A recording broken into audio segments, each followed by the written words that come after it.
제가 오늘 곽 전사님한테 교환을 보내면서 그랬어요. 곽 전도사님의 유머로 오늘 이 성경 공부를 마쳐야 되겠다. 여러분 에스라서를 잘 공부하셨으니까 앞으로 교회를 세우는 데 있어서 애써라 이렇게 아주 애써라 그러면서 이제 마치려고 하는데, 여러분 에스라서를 공부하시면서 어떻게 은혜가 많이 있으셨습니까? 예, 저도 은혜가 있었고, 그래서 지금 우리 이 에스라서 여러분들 성경 공부한 이 내용을 이거 녹화한 영상을 우리 중남미 신학교 강의로 보내려고 지금 우리 선교사님이 더빙 작업을 하고 있어요. 네, 우리 통역하는 이 선교사님이 얼마나 통역을 잘하는지 3시간에 강의 하나씩 더빙을 끝내네. 야, 이거 영상 편집 작업이 오히려 더 걸리게 생겼어. 근데 그러면서 느끼는 게 뭐냐면 선교지는 말씀이 갈급하다는 거예요. 정말로 뭐 제가 부족하지만 그래도 이 들을 만한 또 영적인 컨텐츠들이 지금 많은 것 같은데도 그렇지 않다는 거죠. 그래서 여러분 지금 우리가 온라인으로 예배를 드리면서 우리가 또 많은 다른 예배들, 다른 말씀들을 들을 수 있는 기회도 있지만 여러분들이 꼭 놓치지 말아야 될 것이 뭐냐면 교회에 대한 오너십입니다. 그러니까 내 교회, 내 목사님, 우리 성도들. 지금 이 온라인 예배가 계속되면서 성도들의 교회에 대한 충성도가 지금 떨어지고 있어요. 이 말이 무슨 말인지 아세요? 내가 오늘 주일 예배를 드려야 되는데 옛날은 교회를 가야 되잖아요. 그럼 우리 교회 뭐 별로 가고 싶지 않아도 어쨌든 여러 이유와 문제 뭐 이런 걸로 가야 된단 말이야. 근데 지금은 안 가도 되잖아요. 그러니까 주일날 자기네 교회 예배를 들어가려다가 A 교회는 지금 어떤가? B 교회는 어떤가? 그러면서 이제 예배는 지금 다른 데 들어가서 말씀을 듣는 거죠. 그래도 감사한 건 헌금은 자기 교회로 보내주니까 감사한데 이게 여러분 부족해도 우리 아빠, 우리 엄마, 그쵸? 옆집 아저씨가 절대 내 아버지가 될 수는 없거든. 그런데 이게 영적으로도 똑같아요. 영적으로도 영적인 아버지가 있거든요. 근데 이게 지금 충성도가 떨어지기 시작하면서 제가 보는 견해로는 이게 1년 이상 지속이 되면 작은 교회들은 거의 지금 문 닫지 않을까 싶어요. 교회 오너십이 약하고 교회하고의 어떤 그런 인티머시, 성도들 간의 어떤 그런 깊은 교제가 없어지면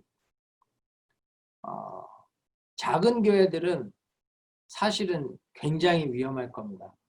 실제로 지금 작은 교회 목사님들이 사임을 하는 일이 속출을 한대요. 왜냐면 뭐 우리 곽 전사님 같이 뭐 영상을 자기가 만들어서 유튜브도 올리고 할 수 있으면 모르지만 나같이 그런 거를 못하는 사람은 우리 뭐 선교부 사역자들이 해줄 수 있는 사람이 있지 않는 이상은 영상 올리는 거 하나도 이제 안 되는 거잖아요. 그렇게 되면 교회가 예배도 안 되고 또 예배를 온라인으로 서비스하는 영적 서비스도 안 되다 보니까 이게 지금 목사님들이 교회를 운영한다는 자체가 어려워지는 거죠. 이게 코로나 바이러스라고 하는 게 엄청난 이 영적인 교회라고 하는 환경의 생태계를 파괴하고 있다라고 하는 걸 여러분 인식하셔야 돼요. 이거 엄청난 영적 전쟁이라고 하는 거에 대한 분별력이 있으셔야 된다고. 많은 사람들이 이 코로나 바이러스 이게 우리의 생명을 위협하는 하나의 병균이라고만 생각하시면 안 되고 이건 우리 사회 전반을 흔들고 우리의 사회 전반을 뒤집고 바꾸는 이 시대적 전환점, 터닝 포인트라고 하는 아주 중요한 모멘텀에 영향을 미치고 있는 일이라는 걸 여러분 기억하셔야 되고, 그 중에 제일 중요한 것이 영적으로 이 엄청난 우리의 신앙을 파괴할 수 있는 어마어마한 힘을 가졌다라고 하는 걸 여러분 반드시 인식하셔야 됩니다. 그래서 개척하는 교회니까 지금은 뭐 열정도 있고 또 서로 또 그런 것도 있으니까 그렇지만, 이게 오래돼서 여러분이 만나서 현장에서 예배드리는 일들이 늦어질수록 우리의 건강이나 상황은 안전하게 보호될 수 있을지 몰라도 영적으로는 더 어려워질 수 있어요. 그 마지막 때 모이기를 패한한 자들과 같이 하지 말며, 그렇죠? 마지막 때는 모임을 자꾸 없애라 그런다. 그런 사람들과 같이 하지 않고 우리는 어떻게든 더 모이기에 힘쓰고 어떻게든 더 하나님의 은혜 안에서 예배드리는 일을 고민하는, 그것을 더 힘써야 된다는 거예요. 그래서 여러분 오늘 이 에스라서 10장을 마무리하면서 여러분들이 정말로 중요하게 생각해야 될 게 뭐냐면, 이제는 내 스스로가 하나님의 말씀을 삶으로 살아내는 걸 고민하시고 실천하시고 도전하시고 열매 맺으셔야 된다는 거예요. 에스라서를 제가 10장까지 11번을 지금 강의를 하는데, 너무 좋다. 야, 참 귀한 말씀이다. 그러고 끝난다면 아무 의미 없는 거예요. 정말 중요한 건 배운 말씀을 삶으로 살아내는 거예요. 그래서 내가 진짜 그리스도인으로 살아가는 것을 우리 스스로가 증명할 수 있어야 된다는 거예요. 많은 사람들이 말씀을 듣고 좋다, 너무 귀하다. 근데 진짜로 내가 사역을 하다 보니까 정말로 하나님의 임재와 하나님의 그 은혜가 너무 강하게 임하잖아요.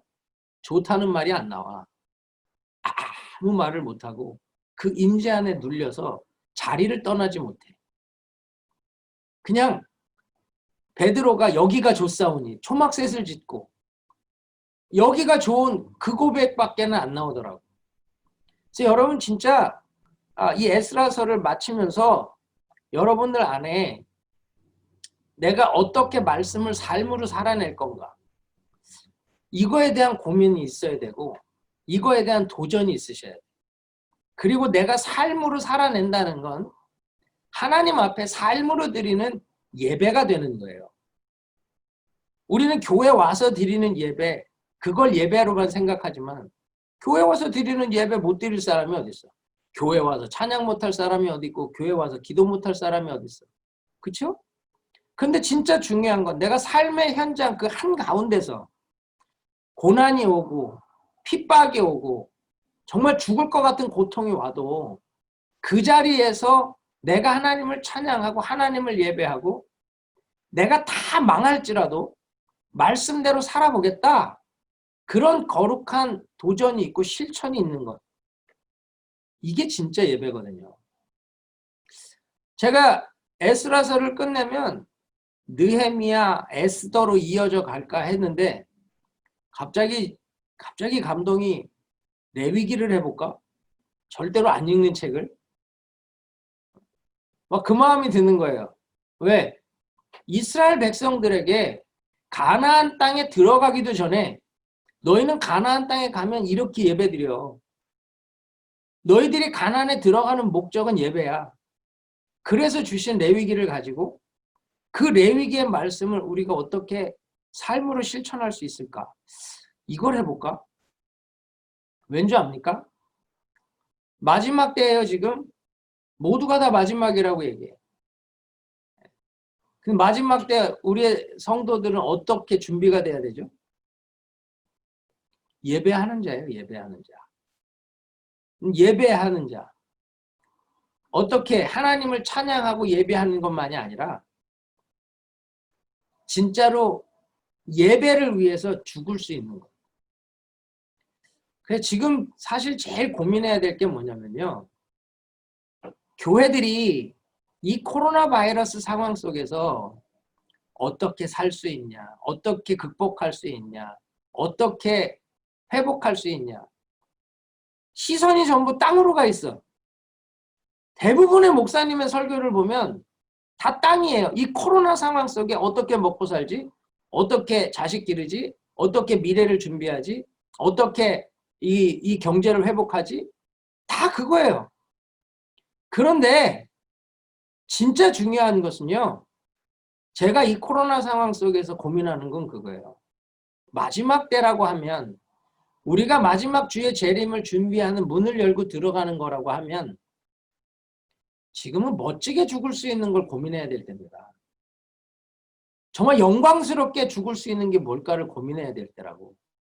아까도 우리 코로나 얘기 잠깐 했지만 다 죽고 싶지는 않아가지고 어떻게 하면은 백신이 나오고 어떻게 하면은 나부터 안 죽나, 곽 전사님부터 NIH 있는 사람들부터 마저 와라 뭐 이러고 지금 그러고 있는데 그거 걸려서 죽으면 정말 개죽음이죠. 그렇게 죽는 거 말고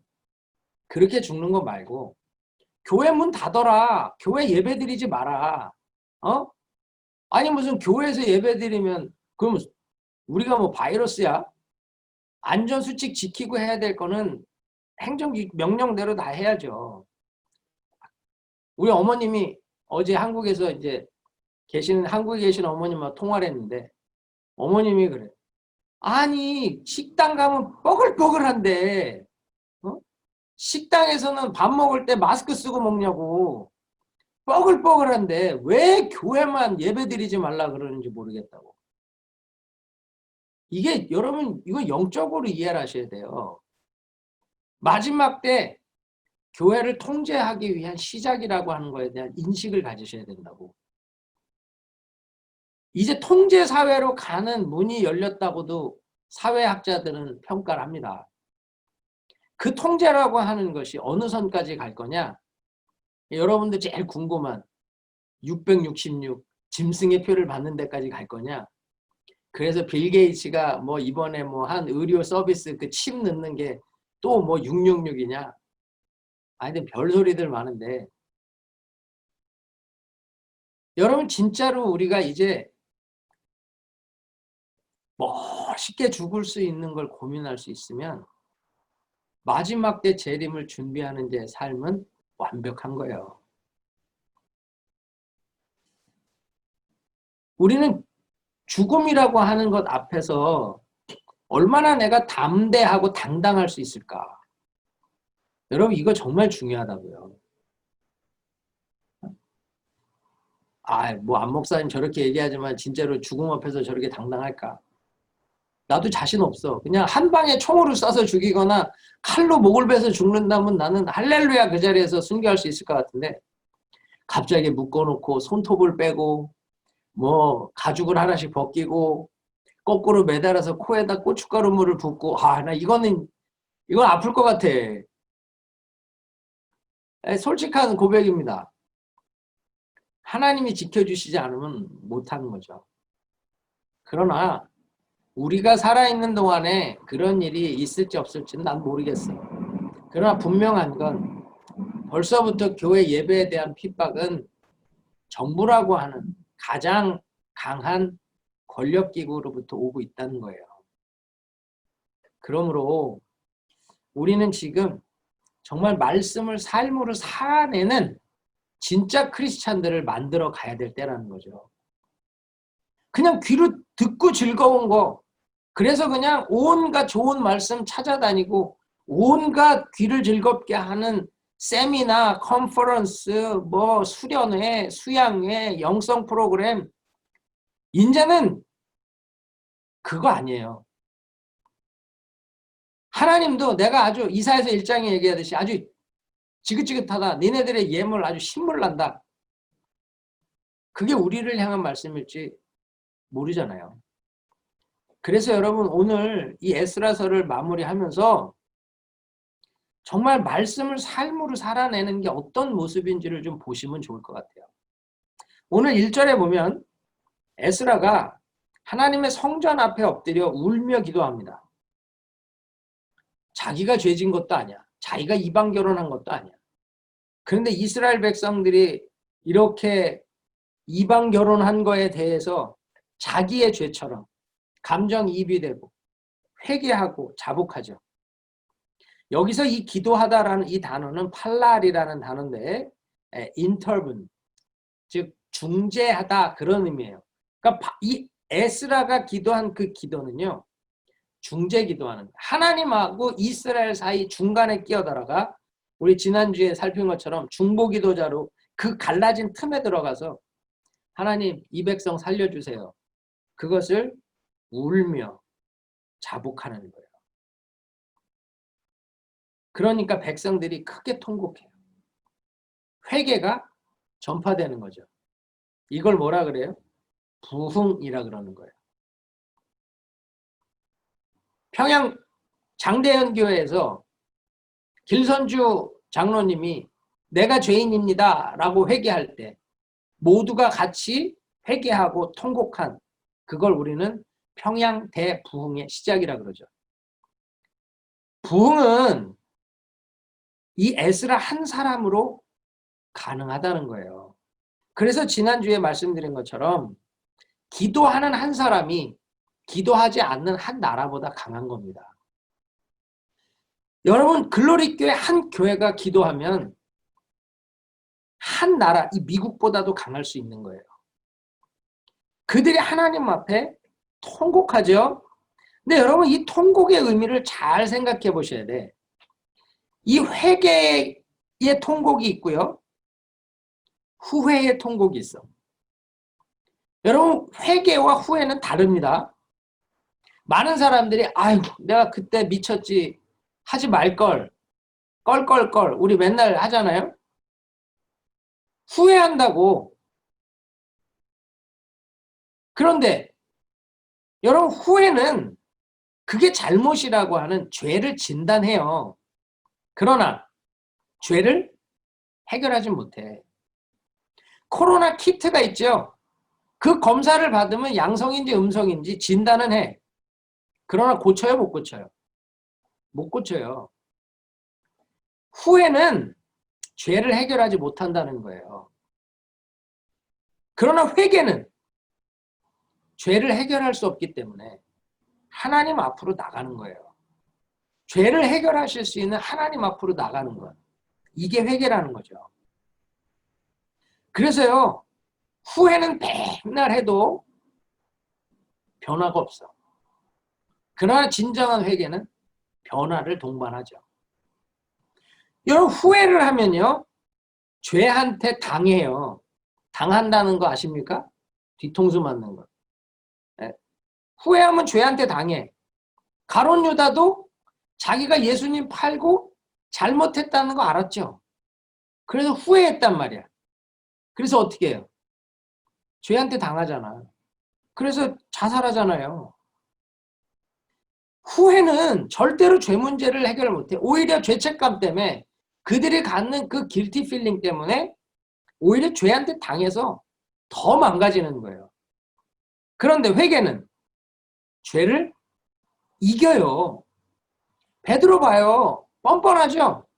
야, 그렇게 예수님 앞에 당당하던 게, 계집종 앞에서 3번이나 부인하고, 그러고 나서도 또 회개하고 주님 앞에 가잖아. 예수님이 나타나셔서, 제자들이 물고기 잡을 때 주님이시다 하니까 베드로는 문으로 첨벙첨벙 뛰어들어가 주님 앞에 가잖아. 야, 얼마나 뻔뻔해.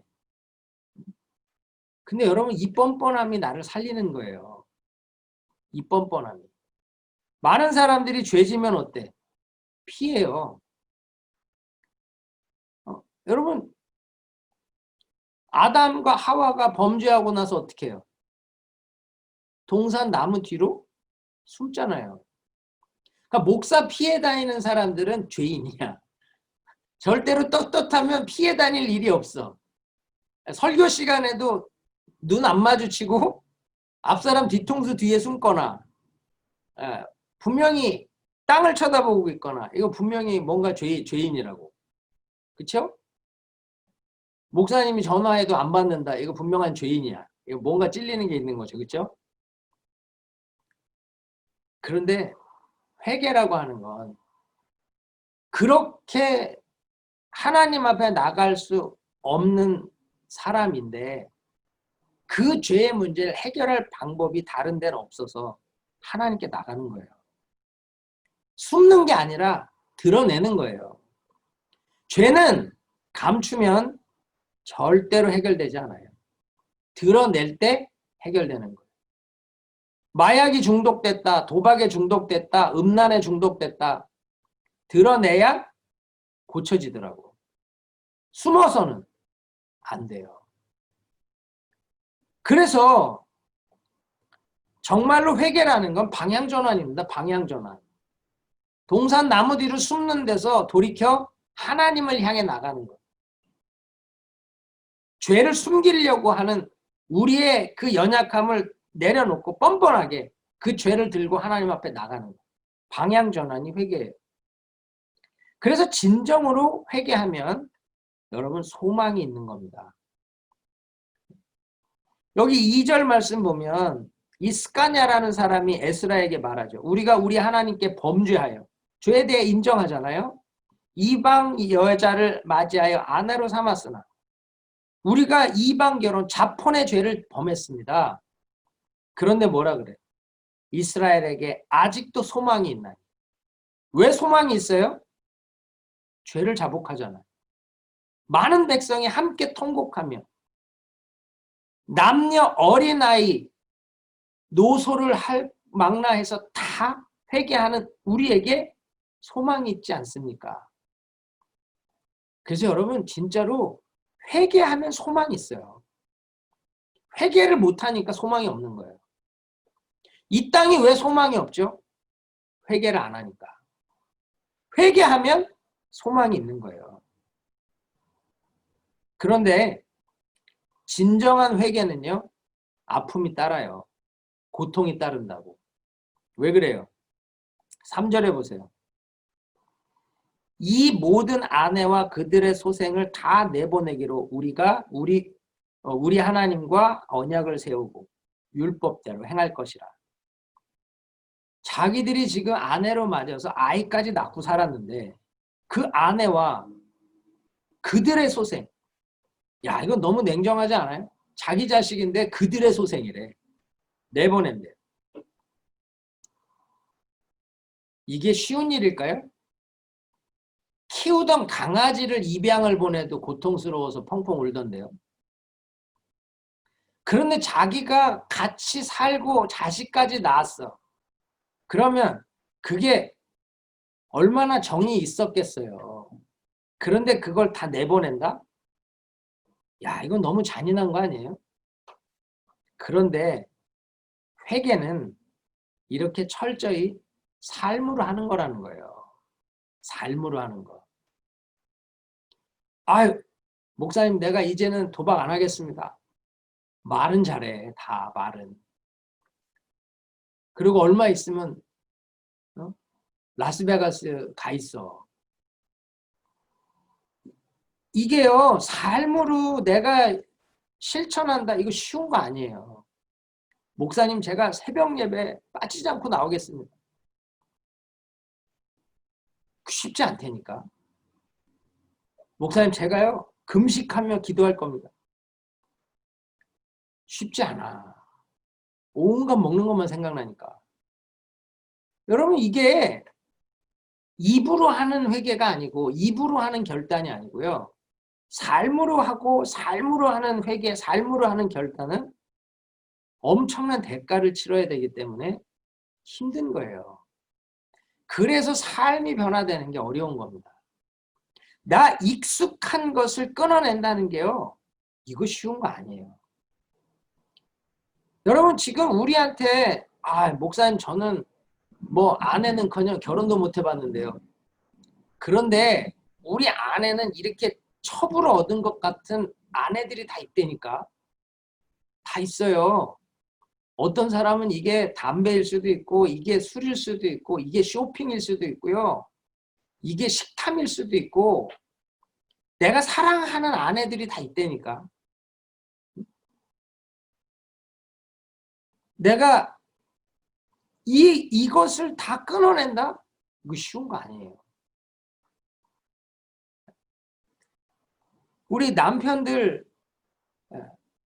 제일 스트레스 받는 말 중에 하나가 여보 이걸 해. 여보. 여보 그러면 찝찝한 거야. 왜 부르지? 여보 그러면 뭐 잘못했나? 여보 그러면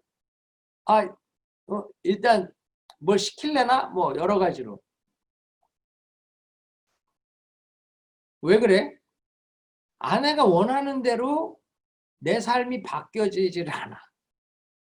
양말 하나를 빨래통에 넣으라는 것도 평생을 싸워. 삶의 지극히 작은 거 하나 바꾸는 게 그렇게 어려운 거예요. 제가 음식을 먹으면 굉장히 빨리 먹거든요. 근데 우리 사모는 나이스에서 결혼하고 나랑 밥 먹는 속도를 맞추려고 나 먹는 속도 맞추다가 한 2번 체했어. 그 이후로는 안 맞춰. 그냥 알아서 각자 먹자. 그런데 또 남자들은 밥 먹고 나면 자기 다 먹었으니까 일어나서 또 나가. 자기 볼 일이 있어서. 어? 이보현 사모님 웃는 거 보니까 곽철현 사람도 똑같은가? 나도 무의식 중에 다 먹으면은 일어나서 다른 일 하러 가는 거예요. 우리 사모가 그래. 여보, 나 먹는 동안 앉아 있어 주면 안 돼요? 읍스. 그 순간 이 뒤가 뜨끈뜨끈해지는 것이. 근데 그 작은 거 하나가요. 참 안 바뀌는 거예요. 그 아무것도 아닌 습관 하나를 바꾸는 것도 어려운데 우리가 영적인 죄, 영적으로 잘못된 습관을 바꾸는 게 쉬울까요? 어마어마한 대가를 치러야 되는 거예요.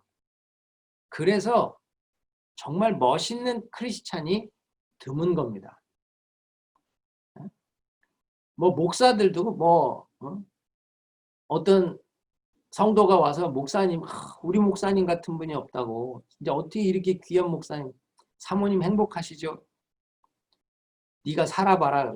네가 살아봐라. 여러분 이게 보여주고 싶은 것만 딱 보여주면야 어려울 게 뭐가 있겠어. 그런데 정말 부족한 모습들, 연약한 모습들 우리가 그걸 꽁꽁 감추고 싸매고 있으니까 결국은 우리의 삶에 진정한 회개가 없고 그것 때문에 능력이 안 나타나는 건 아닐까요? 교회가 교회됨을 이루지 못하는 이유가 바로 우리가 철저히 외식하고 가식적으로 살기 때문에 좋은 모습만 보이려고 정말로 우리가 남에게 지적받지 않는 모습만 보이려고 하다가 교회는 교회됨을 잃어버리고 교회는 그 능력을 상실하고 있는 건 아니냐고요. 여러분 이 에스라가 지금 1장부터 결국 어디를 향해 오는 거냐? 10장을 향해 오는 거예요. 성전을 짓는 게 목적이 아니고 성전을 짓고 그 안에 진짜 예배 공동체 하나님 말씀대로 살아가는 말씀을 삶으로 살아내는 그 믿음의 공동체를 만들기 위해서 에스라서는 여기까지 오는 겁니다. 글로리 교회도 마찬가지예요. 퍼듀 교회도 마찬가지고 우리 은혜교회 사역자들도 마찬가지. 우리가 하나님 앞에 예배를 회복한다라고 하는 건 그저 단순히 새벽 예배, 수요 예배, 금요 예배, 주일 예배를 의미하는 게 아니에요. 정말로 말씀을 삶으로 살아내는 예배 공동체가 될 때 그게 진짜 교회고 그 안에 진짜 역사가 있는 겁니다. 여러분, 이 사람들은 하나님과 언약을 세우겠대요. 이 하나님과 언약을 세운다는 건 하나님과 맺었던 언약을 갱신한다는 의미가 아니고요. 이거는 이방 여인들과 결혼한 죄를 해결하려는 아주 실제적인 조치들을 취해야겠다고 약속하는 것, 언약하는 거예요. 그러니까 결국 뭐예요? 이방 결혼은 무효다. 이거 하겠다는 거죠. 그러니까 이혼 증서를 써서 내보내겠다. 그 말이에요. 근데 단순히 이혼 증서가 아니라 아내와 자녀를 집에서 내보내. 완전히 고향으로 돌려보내. 완전한 separate. 완전한 결별을. 이게 회개입니다. 아, 목사님, 그럼 나보고 어쩌라고요? 나 이거 안 되는데. 맨날 아침에 기도하고 돌아서면 또 범죄하고. 이거 어떡하라고요? 맞아요. 그게 우리의 연약함이에요. 우리의 부족함이라고. 이 에스라 10장 맨 마지막 44절에를 보면 아주 찝찝하게 끝나요. 찝찝하게 끝나. 어떻게 끝나냐? 모두 이 이방 여인을 아내로 맞이한 자라 그 중에는 자녀를 낳은 여인도 있었더라. 왜 이렇게 끝나지? 깔끔하게 내보냈다. 거룩해졌다. 영광이 임했다. 왜 이렇게 안 되죠? 여러분, 이 인간의 회개라는 건 말씀을 삶으로 살아낸다는 게 완전할 수 없다는 거예요. 늘 또 범죄하고 또 회개하고 늘 범죄하고 또 회개하고 자식을 내보냈지만 또 보고 싶을 거고 아내를 내보냈지만 또 생각이 날 거고 그러다 보면 또 찾아갔을 거고 그러다 보면 또 자식을 보면 안타까웠을 거고 그렇죠? 어떻게 이렇게 내보낸다고 해서 모든 게 끝나겠냐고요. 인간의 죄성은요 절대 끊어지지 않아요. 우리로 하여금 지속적으로 죄로 향해 돌아가게끔 이끈단 말이에요. 그래서 인간의 영적 대각성이라고 하는 건 아주 잠깐 머물다 가더라고. 그 말은 뭐예요? 예수가 아니면 완전한 회개는 불가능한 거고 주의 재림의 때에 그 완전한 회개가 완성이 되는 거예요. 그래서 우리는 지금 기본 구원을 받은 우리는 이제 성화 구원, 우리의 삶을 거룩하게 만들어가는 과정. 시작은 했지만 아직 완성되지는 않았어요. 그러나 그 완성된 자리를 향해서 계속 날마다 예수 붙들고 그 은혜를 구하며 거룩을 고민하며 가는 거예요. 그러다 보면 글로리피케이션, 영화 구원, 주의 재림의 날 또는 우리가 주님 앞에 가는 그날 완전히 영광스러운 모습으로 바뀌는 거죠. 그래서 여러분에게 주어진 이 인생 동안에 정말로 회개하는 것을 계속 끊임없이 고민하며 가는 것. 이게 필요한 거예요. 나는 안 됩니다. 주님 없이는 안 됩니다. 예수 붙들고 가는 것. 이게 중요한 거예요. 그런데요. 이 공동체의 회개라는 건 절대 혼자 못해요. 2절에 나오는 스가랴 같은 사람이 함께 해줘야 되고 4절에 보세요. 우리가 도우리니. 우리 공동체 전체가 함께 힘을 모을 때 할 수 있다는 거예요.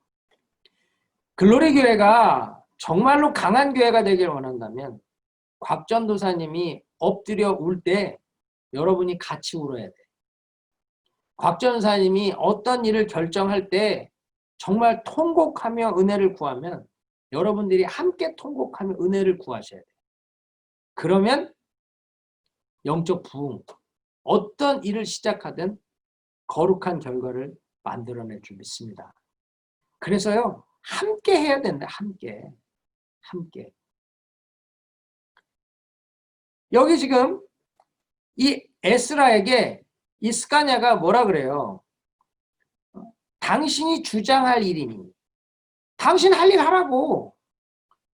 지금 이거 빨리 죄를 척결하라고 하는 이 일을 당신 하라고. 그럼 우리는 우리가 할 일 돕겠다고. 이런 성도들이 되시길 바랍니다. 곽 전사님이 두려워서 결정을 못하고 엎드려 울고 있기만 할 때 가서 빨리 일어나세요, 전사님. 그냥 하세요. 내가 도와줄 테니까. 그러면 역사가 일어나는 거예요. 우리 선교부 전도사님들도 마찬가지예요. 내가 주여 그러고 울고 있으면 와갖고 왜 울고 있냐고 빨리 하면 되지. 그러면 되는 거예요. 여기 봐요. 6절에 보면 에스라가 성전 앞에서 일어나. 그리고는 엘리야십의 아들 여호하난의 방으로 들어가. 거기서 뭐 해요?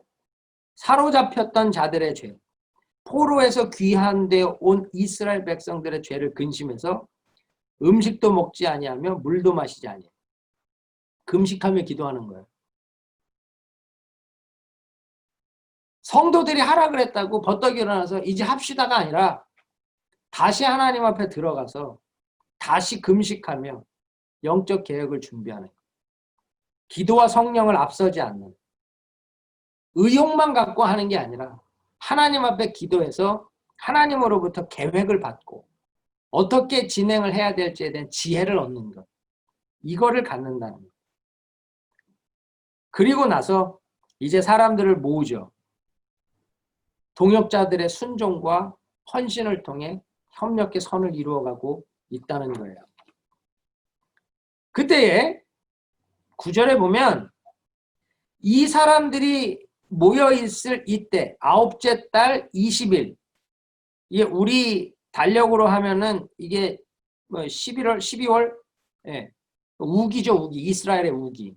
그 비가 오는 거예요. 그것도 큰 비가 와. 그런데 사람들이 어떻게 해요? 떨고 있어. 왜 떨죠? 죄의 민감성. 자신들의 범죄와 하나님의 진노로 인해서 이 비가 오는구나 이렇게 두려워 떨고 있다는 거예요. 아니 사실 우기에 비가 오는 건 자연스럽잖아요. 이스라엘이 7월 달에 갑자기 막 큰 장대비가 온다 그러면야 기겁을 하고 놀라겠지만 지금은 비가 오는 때거든요. 근데 비가 오는 때인데 큰 비가 온다고 하나님의 심판이다. 하나님의 노하셨다. 이러고 떨고 있다. 야, 이게 뭐예요? 죄의 민감성. 근데 많은 사람들이요. 오히려 죄가 둔해져. 죄에 대해 둔하죠. 무감각하죠. 그래서 하나님이 심판하시는 것도 자연현상이라고 생각해. 그러면 회개 안 해요. 여러분 죄의 민감성을 가지셔야 돼. 그렇다고 너무 오버해갖고 밥 먹다가 나무젓가락 부러졌다고 하나님의 심판인가 이러면서 금식하며 기도해야 되나 이런 엉뚱한 생각까지 할 필요는 없지만 정말 하나님이 나를 다루어 가시는 일에 있어서 정말로 무감각해지면 망하는 거예요. 예전에 어느 교회에 이 LA 저쪽 교회에 한 교회 제 후배 목사님이 거기 이제 교육부 담당 목사님으로 섬겼는데 교육부 담당 안수 집사님 하나가 그렇게 힘들게 하는 거예요. 그래서 사역자들이 1년을 못 버티고 나가는 거야. 그래 참 그분 때문에 힘든데 담임 목사님도 그분이 무슨 권세가 큰지 말을 못하는 거예요. 그러니까 사역자들이 너무 힘든 거죠. 그러니까 이 후배 목사님도 형 나도 이거 아무리 그만둬야 될 것 같다고. 야 그래도 기도하고 견뎌봐라. 그 애들은 어떡하냐.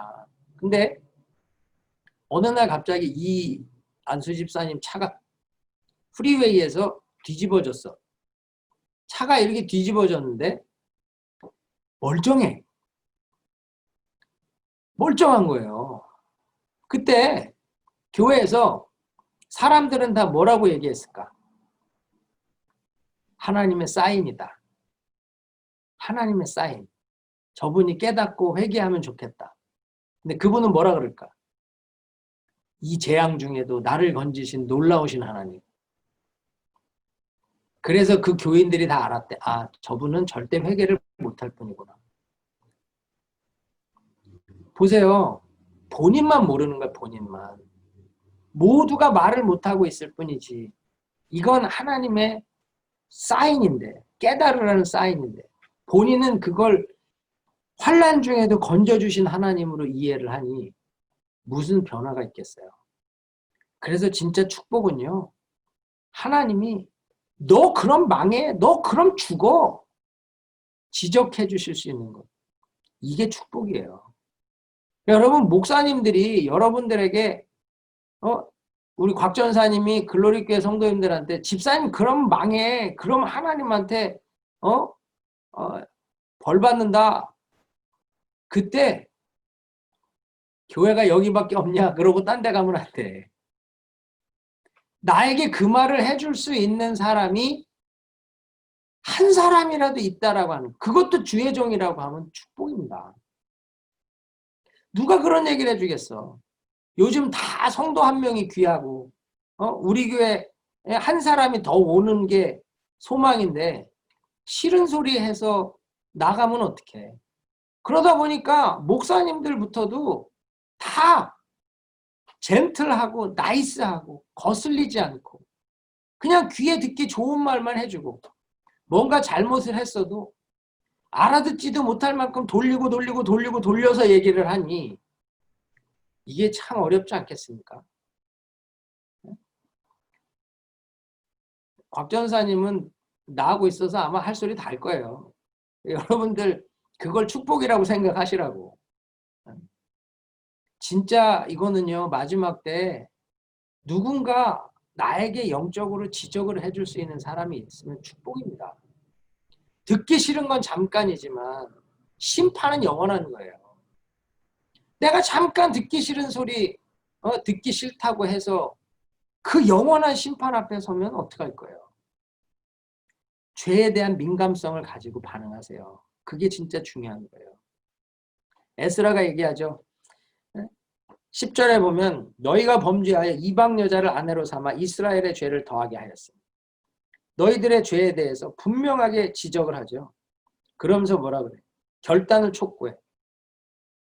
이제 죄를 자복하고 그의 뜻대로 행하여 그 지방 사람들과 이방 여인을 끊어버리라. 아주 끊어내래. To be divided. 나누어지는 것. separate. 완전히 분리시키는 것. 그래서 성도는요, 구별됨이 있어야 된다. 구별됨. 이 구별됨이라고 하는 게 우리 모든 성도들이 지켜야 하는 일이죠. 이거는 누구에 의해서 될 것 같죠? 안 돼요. 스스로 분리시켜야 돼요.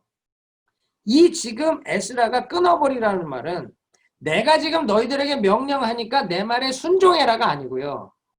내 말에 너희가 동의한다면 너희 스스로 분리시키라는 거예요. 너희 스스로 끊어내라는 거예요. 여러분, 설교라는 건, 지금 성경 공부는 목사가 여러분들에게 하나님의 말씀을 선포하는 겁니다.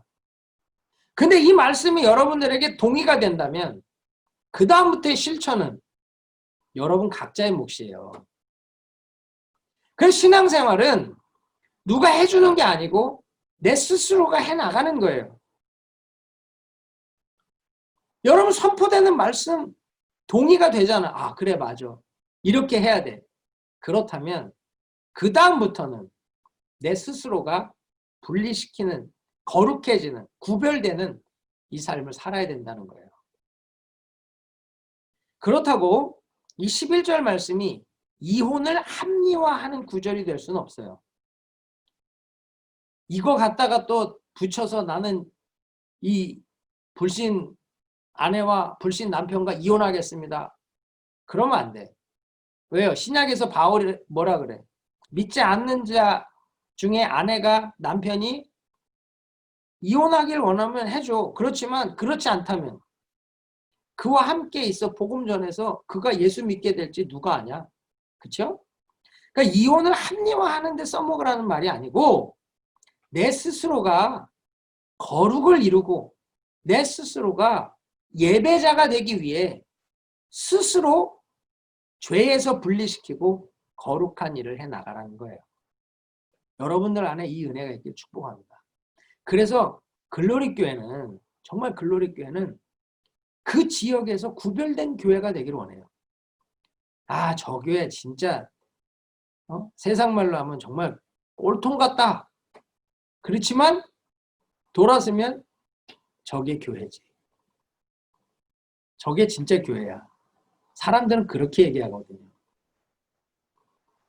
그렇게 유난하게 예수 믿어서 뭐가 좋냐라고 얘기하지만 돌았으면 그게 맞다고 얘기해요. 여러분 그래서요. 정말 그렇게 거룩해질 수 있길 바랍니다. 그런데 12절에 보면요. 회중이 큰 소리로 대답해. 우리가 당신 말씀대로 행할 거래요. 그런데 지금은 비가 내리는 때야. 그러니까 일하기가 쉽지 않은 때고 또한 이게 범죄한 것이 한두 사람의 문제가 아니라 공동체 전체의 문제잖아요. 그러니까 하루 이틀 안에 이게 할 수 있는 일이 아닌 거거든요. 그러니까 어떻게 해요? 우리가 이걸 좀 지혜롭게 일을 풀어 가십시다 라고 더 나은 해결책을 찾아가기 위해서 제안을 한다는 거죠. 이게 참 교회의 아름다운 모습입니다. 정확한 목표는 있어요. 그러나 이루어가는 방법은 다양해. 더 좋은 방법을 함께 찾아가는 것. 이게 커뮤니케이션이에요. 대박. 이게 진짜 온전한 교회가 된다는 거예요. 여러분 이 글로리 교회가 목사님, 우리 곽경일 전사님하고 우리 성도님들하고 이런 소통이 있으셔야 돼. 명확한 결정을 하고 그 결정을 이루어 갈 때는 더 좋은 방법을 찾아가는 거예요. 아니 12절에 얘기했잖아요. 죄 인정했잖아요. 그렇죠? 그러니까 우리가 마땅히 그 일을 하겠다고. 그런데 이건 공동체 전체의 문제니까 함께 풀어갈 일을 우리가 다시 찾아야 된다고. 왜요? 하루 이틀에 할 수 있는 게 아니야. 그래서 항상 개혁이라고 하는 거, 어떤 일을 진행할 때는 급할수록 천천히 가야 돼요. 천천히. 또한 15절에 보면 반대하는 사람이 있거든요. 반대하는 사람이 있어. 반대가 있어도 어떻게 해요? 과감하게 밀고 가야 돼. 어느 공동체나 어떤 조직이나 반대 의견은 있어. 그것 때문에 일을 못하면 안 돼.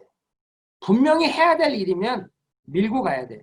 그렇지만 16절부터 17절에 나오는 말씀처럼 억울한 사람이 없도록, 선의의 피해자가 없도록 공의와 정의로 철저하게 조사하고 아주 투명하고 공정하게 진행해야 된다는 거예요. 이 에스라의 지도력 아래 모든 백성이 소통을 통해 더 나은 해결책을 찾더라고요. 이 영적 개혁의 목적이 뭡니까? 14절이죠. 하나님의 진노가 우리에게서 떠나게 하소서. 영적인 개혁, 지금 이 이방 아내와 자녀들을 내보내는 일의 목적은 하나님의 진노, 하나님의 심판을 피하기 위해서예요. 그러나 이것은 사람으로는 완전할 수 없죠. 왜 그래요? 일을 진행하다 보면 인간의 의가 들어가잖아. 사욕이 들어가. 그러면 꼭 어려운 사람이 생기고 억울한 사람이 생기고 문제가 생겨요. 여러분 미국이나 한국이나 어디나 정치는 똑같습니다. A라는 정당이 정권을 잡든 B라는 정당이 정권을 잡든 자기들은 다 잘할 수 있다고 생각하죠. 그렇죠? 그런데 정권을 잡고 나면 어때요? 똑같아져. 똑같아져. 똑같은 문제들이 반복돼요. 똑같이 돈 때문에 똑같이 여러 기득권의 그 유지를 위해서 여러 가지 문제 똑같이. 왜? 인간은 완전할 수가 없어. 그런데도 인간은 완전하다고 하니까 문제가 생기는 거예요. 여러분, 그래서 개혁의 목적을 분명히 한 다음에 일을 진행할 때는 추진력이 있어야 돼요. 여러분, 이 에스라의 추진력을 보면요, 기가 막혀요. 9절에 보면 아홉째 달 20일에 이 이방 아내를, 이방 자녀들을 이제 다 내보낸다라고 하는 이 방법이 제안이 돼요. 그렇죠? 그리고 나서 16절에 보면 열째 달 초하루. 딱 열흘이 지났어. 열흘이 지나고 나서 조사를 시작해요. 조사를 시작해. 그리고 17절에 보면 첫째 달 초하루니까 3달 만에 모든 일이 끝나. 하루 이틀 걸릴 일은 아니라고 했는데 이걸 3달 만에 끝내. 이스라엘 백성들이 무슨 100명, 200명도 아니잖아요. 지금 여기 돌아가 있는 인원이 몇 명이에요? 5만 명 가까이 되잖아요. 그 인원을 조사하는데 지금같이 뭐 컴퓨터가 있어요. 뭐가 있어요. 가가호우 방문해가지고서 족보 뒤지고 다 찾아가지고 3달 만에 이 일을 마친다는 게 이게 쉬운 일인 줄 알아요? 그런데 그 일을 해낸다는 거예요. 일은 이렇게 하는 겁니다. 철저하게 10일 안에 아주 완벽한 마스터 플랜을 준비하고 3달 만에 끝내버리는 거예요. 왜 그런 줄 알아요? 인간은 시간을 주면 굳이 그렇게까지 해야 하나? 라는 마음이 들어와. 원수 마귀가 주는 교묘한 생각에 내 마음이 사로잡혀. 우리 은혜교회가 지금 행정명령 내려져서 교회에서 현장 예배를 드릴 수 없게 되면서 우리는 100일 특별 새벽 예배를 했어요. 100일 특별 새벽 예배 동안 하루에 평균 1000명 정도가 클릭을 해서 들어왔습니다. 그리고 100일이 끝나면서 코로나 바이러스 이 사태가 끝났으면 얼마나 좋겠어. 근데 이게 장기화되잖아요. 우리 담임 목사님 또 멋있거든. 내년 4월 10일까지 우리 1000번째 드리고 있는데 1000번째 새벽 예배로 진행합니다. 그랬더니 새벽에 들어오는 숫자가 확 줄었어 또. 한 5, 600명 정도 들어와요. 왜 그러죠? 100일 했으면 됐지. 그걸 또 내년 4월 10일까지. 인간은 끈기가 없거든요. 그게 나를 지키고 나를 세우는 힘이라고 하는 걸 알면서도 굳이 그렇게까지 해야 되나? 그렇게 안 한다고 믿음이 없는 건 아니지 않나? 아니지 않나? 그건 누가 주는 마음이에요? 성령이 주는 마음이에요? 성령이 주는 마음이면 길티 필링이 없어. 그런데 이건 내 인간적인 생각이든 원수 마귀가 주는 생각이든 세상이 주는 생각이든 그 마음이 들어오면 우리는 항상 어떻게 돼요? 함께 더러운 자가 되어가며 시편의 말씀을 실천해. 전화하기 시작해. 문자 보내기 시작해. 너도 그렇게 하냐? 굳이 그렇게 안 해도 되지 않냐? 새벽에 안 들어가도 아침에 일어나서 그냥 온라인 인터넷 올려놓은 거 보면 되지 않냐? 되죠. 왜 안 되겠어? 하나님이 그걸 싫어하시고 심판하시겠어요? 스스로 분리하는 일이 그만큼 어려운 거예요. 내 스스로의 결단으로 말씀을 삶으로 살아내는 게 그렇게 어려운 거예요. 그럼 우리 목사님은 새벽이면 눈이 그냥 팍 내시면 떠져가지고 교회 나올까? 아니요. 목사님도 그래. 나도 새벽에 어떤 날은 침대를 이고 나온대. 이고. 침대를. 침대를 이고 나와. 그런데도 자기를 스스로 분리시키는 것은 나하고의 치열한 싸움이에요. 저도 지금 이 어깨 이 등 쪽으로 해갖고 막 너무 아파요. 지금 이게 낫지를 않는데 지금 설교 준비에 강의 안에 뭐에 계속 타이핑을 치니까 이쪽이 더 아파요. 그런데 그렇다고 해서 포기할까? 아니요. 고쳐가면서 우리 전사님이 카이로프랙터거든. 오늘도 카이로프랙터의 도움을 받아서 파스를 붙여서 강의안을 만들고 또 내일 우리 선교사님 또 그 천국 환송 예배가 있어서 갑자기 또 나보고 가라 그러셔가지고 그것까지 또 하고 내 스스로 지키는 거예요. 스스로하고의 싸움이에요. 여러분, 그래서 17절에 이 조사하기를 마치고 난 다음에 이 조사한 내용을 이제 쭉 기록하고 있는 겁니다. 어떤 사람들이 그렇게 결혼을 했는지. 여기 보면 20절부터 22절은 제사장 중에서 이방 결혼한 사람들의 명단이에요. 23절부터 24절은 레위인 중에서, 그리고 25절부터는 일반 백성의 가문에서 이방 결혼한 사람들의 기록을 지금 여기 적고 있는 거예요. 아니, 9장 2절에서 보면 고관과 방백들이 이방 결혼의 으뜸이라 그랬잖아요. 그냥 정치 지도자들 뿐만이 아니었던 거죠. 제사장과 레위와 같이 하나님을 가까이 섬기는 이 사람들도 다르지 않았던 거예요. 일반 백성은 오죽하겠어요? 그냥 이게 공동체 전체의 문제였던 거죠. 여러분, 교회의 타락, 교회의 문제는 한두 사람의 문제가 아니고 교회 전체의 문제예요. 목회자의 타락, 장로들의 타락, 집사들의 타락, 그냥 모두의 문제지 한두 사람의 문제가 아니라는 거죠. 그래서 지금 이걸 기록하면서 참 제사장과 레위부터 기록을 하고 있죠. 에스라도 지독해. 얘 좀 뒤로 좀 감춰주든지 그냥 숨겨줘도 될 만한데, 제사장들, 레위인들, 예배 섬기는, 하나님을 제일 가까이 섬기는 사람들부터 올려. 왜 그래요?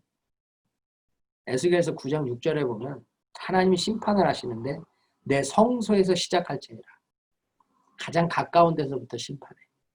그러니까 지금 고관 방백들 문제가 아니고 이 일반 백성의 문제가 아니고 제사장, 레위, 니네들부터 문제야 이거예요. 지금 교회도 목사가 제일 문제인 겁니다. 제가 제일 문제인 거예요. 그래서 저부터 에스라와 같은 영성을 회복하지 않으면 안 된다는 거예요. 여러분,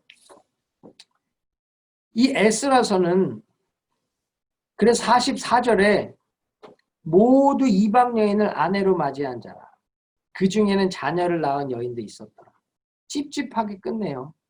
아까 말씀드린 대로 인간의 개혁이 불완전하다라고 하는 것. 그것을 지금 암시적으로 이렇게 우회적으로 드러내면서 에스라서를 마쳐. 그 말은 뭐예요? 앞으로 이방 여인과의 결혼의 문제는 더 있을 거다 없을 거다? 있을 거예요. 슬프지만 있을 거예요. 목사님, 저는 이방 여인하고 결혼 안 하고 한국 사람하고 했는데요. 저는 예수 안 믿는 사람하고 안 하고 예수 믿는 사람하고 했는데요. 이게 그것만이 아니라고 제가 말씀드렸죠. 여러분이 사랑하는 것들이 전부 첩이라고. 내가 정말 주님보다 더 좋아하는 게 첩이라고요. 이게 자매님들한테는 자꾸 첩이라고 그래서 죄송한데, 이게 성경에 있는 표현대로 설명을 하다 보니까 그러니까 양해를 해주시고, 요즘은 여자들도 대단하더라고. 그 사마리아 여인과 같이 남편 5을 거느리는 사람들도 있는 것 같더라고요. 근데 진짜 중요한 거는, 여러분, 우리가 오늘 이 말씀 속에서 진짜 중요한 건요, 회개라는 거예요. 회개. 전인격적인 회개. 이 전인격적인 회개라고 하는 건 말씀을 삶으로 살아내는 것. 에스라가 지금 우리에게 요구하면서 이 찝찝함 가운데 마무리하는 이유가 그거예요. 이 성경을 읽는 저와 여러분이 이렇게 이방 아내와 자녀를 내보내는, 스스로 구별하는, 스스로 분리시키는 일을 할 수 있을까? 에스라도 자신이 없는 거예요. 저도 이 설교를 하지만 여러분이 이렇게 살 수 있을까? 나도 자신이 없고. 그럼 나는 그렇게 살 수 있을까? 나도 자신이 없어. 그래서 어떻게 해야 돼? 예수가 답이에요. 예수 외에는 방법이 없어요. 그 예수를 붙드는 것 외에는요, 해결책이 없는 거예요. 여러분 전인격적으로 회개하는 경험이 있으십니까? 여러분 정말 내 죄를 붙들고 통곡하며 떼굴떼굴 굴러본 적 있으세요? 진짜로 내 더러운 죄 때문에 숨이 막혀서 죽을 것 같은 경험을 해보신 적 있습니까? 그 안에서 자유함을 경험하셔요. 제가 93년도에 벌써 이게 27년 전 일이네요. 93년도에 미국에를 왔다가 트레스디아스라는 프로그램을 경험을 하게 됩니다. 그때 나는 내 죄가 얼마나 크고 무거운지를 처음 알았어요. 그렇다고 그 전에 내가 예수를 안 믿은 것도 아니에요. 그 전에 성령을 안 받은 것도 아니에요. 내가 그 전에 뭐 방언을 못 받은 것도 아니에요. 그런데 내가 정말로 전인격적으로 예수를 만나는 사건이 그 프로그램에서 일어나니까요. 야, 이건 상상할 수 없는 내 죄의 무게라고 하는 게 얼마나 크고 엄중한 건지를 내가 알게 돼. 그때요, 성찬식을 하는데 그 성찬식을 내가 한두 번 했겠어요. 교회를 몇 년을 다녔는데. 그런데 그날 처음으로 그 잔과 그 떡이 예수님의 피고 예수님의 살인 거예요. 그걸 내가 마시고 먹어야 되는데 성찬을 참여하지 못하겠는 거예요. 나를 위해서 흘리신 피요, 나를 위해서 찢어진 살이라고 하는 게 내 안에 이게 지금 감당이 안 되는 거예요. 눈물이 터져나서 울기 시작을 하는데요. 크리넥스 티슈 한 통을 다 썼어. 난 내 몸에 그렇게 물이 많은지 몰랐어요. 눈물, 콧물이 세상에 쏟아지기 시작을 하는데 이거 뭐 어떻게 감당이 안 돼. 성찬식을 해야 되니까 옆에서 집사님들이 나를 이렇게 붙들어. 근데 완전히 축 처져서 우는데 내가 일어나지를 못하는 거예요. 그거를 끌어다가 성찬식 앞에 앉혔는데요.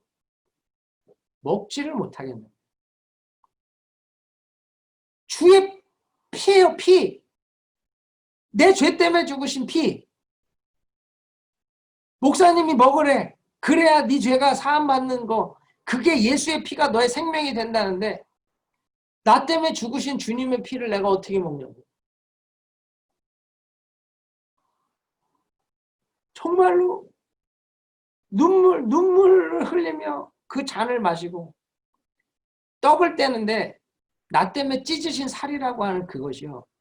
내가 감당이 안 되는 거야. 내 죄 때문에 채찍에 맞아서 찢기신 그 살조각 같은 거예요. 내가 찢은 그 떡이, 그 빵 한 조각이요. 예수님이 채찍에 맞아서 떨어져 나온 살 같은 거예요. 그거를 입에 넣고 톡을 하고 그 자리에 엎어져서 울다가 쓰러졌어. 그랬더니 뒷사람들 성찬해야 된다 빨리 일어나네. 그래서 두 사람이 또 나를 부축해갖고 이렇게 끌어다가 의자에 앉히더라고. 근데 그때 놀라운 일이 일어나. 그 자리에 돌아와서 앉았는데요. 갑자기 그때부터 웃음이 나오기 시작을 하는 거야. 웃음이 터지기 시작을 하는데 이건 죄송합니다. 미친 놈이에요. 미친 놈. 웃음이 터지기 시작을 하는데 입을 막아도 안 되고 다리를 꼬집어도 안 되고 어떻게 이게 뭐 방법이 없는 거예요. 머리는 정상이야. 이게 논리가 막 웃으면서 옆 사람을 봐. 저분이 나를 미쳤다 그러겠지? 여기를 봐. 저 집사님이 나 완전히 미친놈 취급하겠지? 와, 막 머리로는 그런데 이게 멈추지를 않는 거예요. 제 평생에 그렇게 가볍고 그렇게 기쁘고 그렇게 행복한 적이 없어. 그리고 나서 한 20분 정도를 거의 미친 사람 같이 막 웃기 시작을 하는데, 머리로는 웃지 마라. 너 어떡하려고, 저 사람들 언제 어떻게 보려고 그러냐. 막 나는 막 그런데 이게 막 어떻게 감당이 안 돼. 나중에 목사님한테 물어봤어. 나 왜 웃었어요? 나 이거 사람들이 미쳤다 그러면 어떡하죠? 내가 걱정하니까. 안형제 안에 모든 죄사함이 이루어졌기 때문에 진짜 안형제 안에 있는 영이 기뻐서 웃는 거라고. 그거는 통제할 수 없는 하나님이 주시는 기쁨이라고. 근데 그러고 나니까요, 내가 보던 하늘이 어제 보던 그 하늘이 아니고 나무가 어제 보던 그 나무가 아니야. 새가 짖는 소리가 내가 어제 듣던 새소리가 아니고요. 나는 보라, 이전 것은 지나갔으니 새 것이 되었도다. 완전 다른 사람인 거예요. 이야, 내가 전인격적인 회개라고 하는 것이 나를 완전히 다른 사람을 만들어 놓더라고. 근데 재밌는 게 뭔지 알아요? 그 다음날 우리 전우사님이 저보고 그래, 안영재는 이렇게 젊은 나이에 23살에 이렇게 뜨겁게 예수를 만났으니 얼마나 행복하냐. 근데 그 순간에 나는 무슨 생각이 들어오는 줄 알아요? 아유, 이제 클럽은 다 갔구나. 이제 재밌는 건 다 끝났구나. 그 생각이 들어오는 거야. 야, 그 순간에 내가 잘 알지도 못하는 성경 구절이 떠오르더라고. 개가 토해놓은 것을 다시 먹으면 이게 인간의 죄성이구나. 이 엄청난 기쁨, 이 하늘의 영광을 경험했는데 그거를 미국 사람들은 이제 홀리 래핑이라고 그러죠. 거룩한 웃음이라고. 홀리 래핑이라는 게 터지면은 그렇게 된다고. 근데 저는 정말 그 깊은 회개 다음에 그 웃음이 터져봤어요. 그 이후로는 안 되더라고. 근데 제가 집회를 가면 홀리 래핑이 터지는 때가 있어요. 뭐 우리 신학생들 중에도 신학교에서 갑자기 막 그냥 웃기 시작하고 막 뒤집어진 일도 일어나긴 하는데, 근데 진짜 중요한 건 뭐냐면 내가 전인격적으로 예수의 십자가, 그의 죽으심과 부활이라고 하는 걸 경험하잖아요. 그럼 우리는 회개를 하지 말래도 회개가 돼. 그 전인격적으로 예수 그리스도와의 만남이 있으면 개가 토해놓은 것을 다시 먹는 일은 더러워서 안 한다는 거예요. 문제는 뭐냐? 우리가 그 은혜를 경험하지를 못하는 게 문제죠. 에스라가 통곡하는 일을 할 수 있어. 그렇죠? 곽 전사님이 교회를 위해, 성도들을 위해 통곡하는 걸 할 수 있어. 그러나 함께, 많은 백성이 함께 통곡하는 건 쉬운 일이 아니에요. 정말로 내가 통곡하는 건 할 수 있다고. 그러나 내 동역자들이 함께 통곡하는 건 쉬운 일이 아니라는 거예요. 그래서 여러분, 부흥은 이 회개에서 오는 겁니다. 영적 각성은요, 구호를 외치고 소리를 지르고 무슨 사람을 모은다고 되는 게 아니에요. 에스라와 같은 중보의 기도와 그것이 백성들을 감동케 하여 은혜가 퍼져나가게 할 때 부흥이 오는 거예요. 그런데 그 부흥도요, 한때 지나면 개런티가 안 된다는 거. 역사를 보세요. 웨슬리의 부흥이 미국의 부흥으로, 그 부흥이 캘리포니아 아주사 부흥으로 100년을 단위로 부흥이 왔지만 정말로 그 부흥이 계속 이어집니까? 안 되잖아요. 그래서 진짜 중요한 게 뭐냐? 내 때에 부흥이 오는 걸 보는 것. 하나님이 그 은혜를 안 주시더라도 내 개인의 부흥을 보는 것, 내 가정의 부흥을 보는 것, 내 교회의 부흥을 보는 것. 그거예요. 정말로 내가 그 부흥을 경험할 수 있으면 죽어도 좋다. 여러분 안에 그 사모함이 있으십니까? 오늘 내가 하나님의 영광을 보면 죽어도 좋다. 그게 글로리 교회 이름대로 되어질 수 있기를 축복합니다. 에스라, 우리에게 마지막 44절로 끝내는 이유를 우리는 충격적으로 받아야 돼요. 하나님이 나를 자신하지 못하시는구나. 하나님이 나를 확신하지 못하시는구나. 그렇죠. 우리는 죄가 끊어지지 않으니까. 그럼 어떻게 해야 돼? 날마다 예수 붙들고, 날마다 회개하고, 날마다 예수 붙들고, 날마다 하나님 은혜 구하고, 날마다 예수 붙들고, 예수 인격적으로 만나는 자리에 가는 그 애씀, 그 수고가 있어야 되는 거예요.